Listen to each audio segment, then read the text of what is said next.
Alrighty, you remember how, I guess it was a few weeks ago now, I said that my goal for January was to hit two 50-pound plates? Well, goal achieved. Absolutely no problem. I first repped out 3 times 12 on 90 pounds, and then put the second plate on, and that's, I believe, about 107 pounds, and did 4 times 8 on that, and no problem. So now we can start adding all of those onto this, and now we can have some fun. But as I was doing this, I was doing a set of that and then supersetting it with some RDL. And right by where I have my little squat rack, I was checking this box out again, and it's something I got last year. It's a little thing that you can put underneath the door, and critically, I got it because I can do more self-sufficiently instead of relying on my dad to hold my legs down. I can do Nordic curls, and it got me thinking about kind of where I'm heading, and thinking, yeah, I'd love to get back to being able to do some Nordic curls pretty soon. I feel like I'm decently close. Actually, I was even thinking about doing it today. You could actually also use it for Spanish squats, which is also another fantastic exercise. But yeah, as I'm doing this, I'm thinking about Nordic curls, and then I thought I'd share with you guys a little story. So last week I had a physiotherapy assessment with a new therapist on Thursday of last week, and it's a pretty crazy situation. So this is my third physio now that I've had in the last year, approximately 13 months or so, and all three have gone very similar. So here last week, just like the others, we're going through the story of things. So they're asking me, so what's been going on, blah, blah, blah, blah, blah.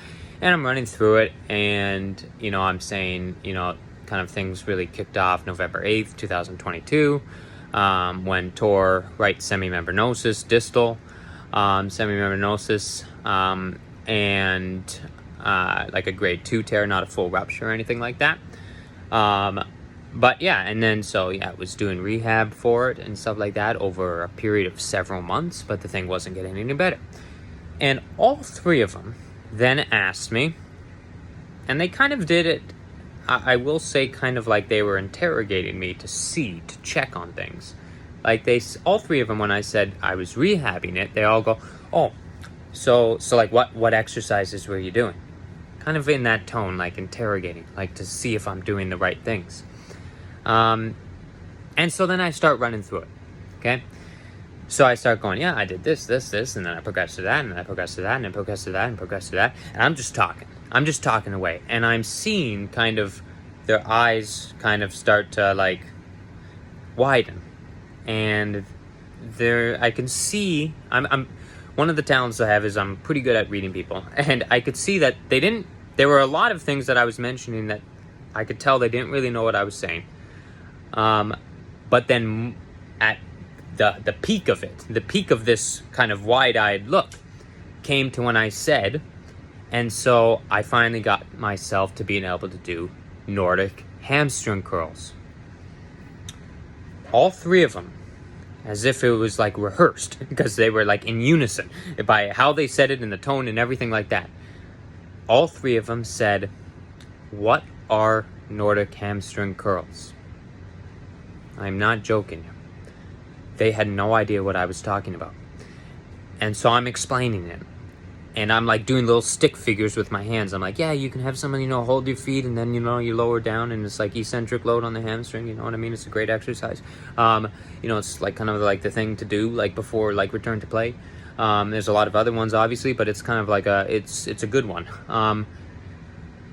And so they were asking me that. By the way, they also, all three, and I'm not making this up, I'm promise you, all three also, when I mentioned that I had been doing RDLs, again, asked, what are RDLs? And I said, Romanian deadlift. The last person that I just had Thursday, was like, ooh, sounds hard.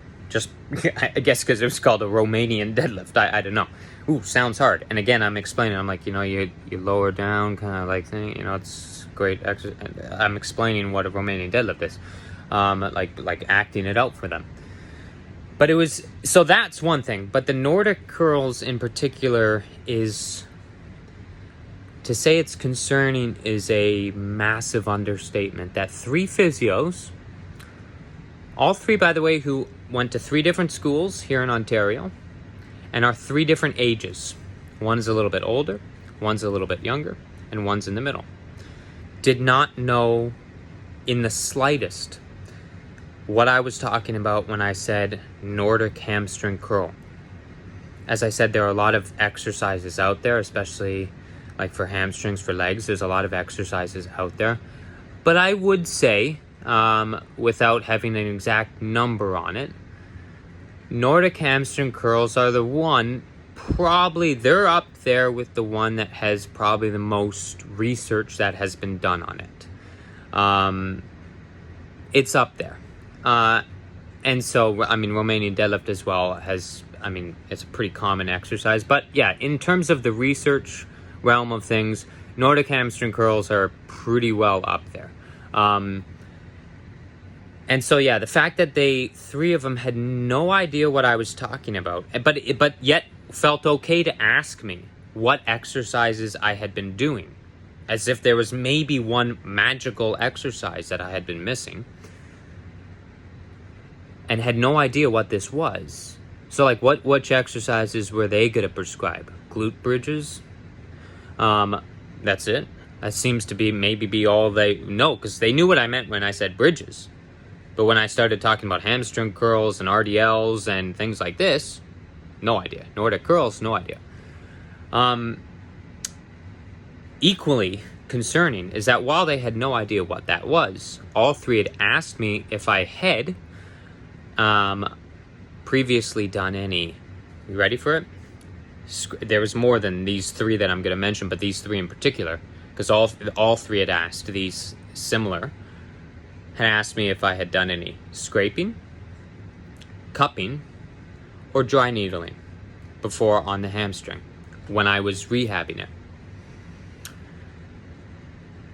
And so, to get to my point, all 3 of those things that I mentioned have 0 quality evidence supporting them.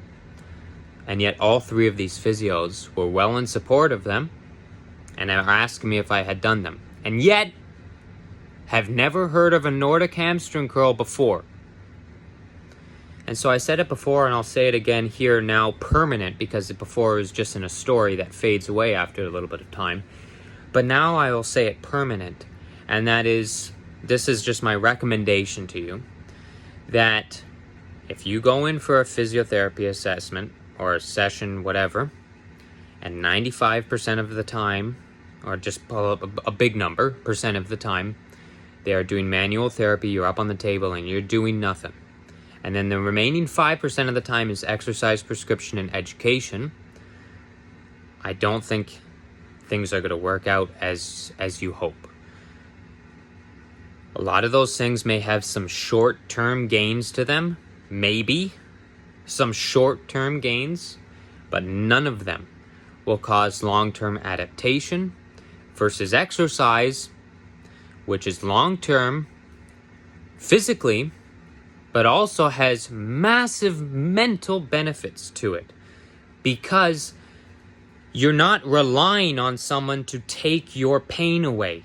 It's empowering to know that you control the situation, and you do so with exercises. If someone gives you an exercise program to do and you don't do it and you don't get better, that's your fault. If you do it, right, and you do what they prescribe and stuff like that, and you follow that and you progress through that, it's, as I said, it's empowering, and you feel like I control the pain. If I don't work at my rehab, it will be painful. If I work hard, it will get better. So this was supposed to be a short rant, but as I said, when I came out of that session and I had said, once again, that's 3 for 3 physios now who have never heard of an RDL or a Nordic hamstring curl,